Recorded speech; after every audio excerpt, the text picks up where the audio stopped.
just a little bit windy today. So why am I outside in this? It's called self-care. Ooh, topic of today's video. Self-care is not just about physical things, it's about mental and emotional things. I find it incredibly refreshing to stand outside in wind. I love the sound, I love the feel. It helps me feel better, and if I feel better, I can create better. This applies to you too, creatives.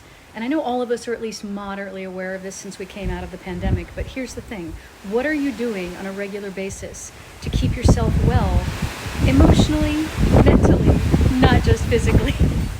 If you don't know what helps you find that good place, it's time to experiment and figure it out. There will be something that you can do that's not going to cost you money, a little bit of time, but there will be something you can do that can refresh you.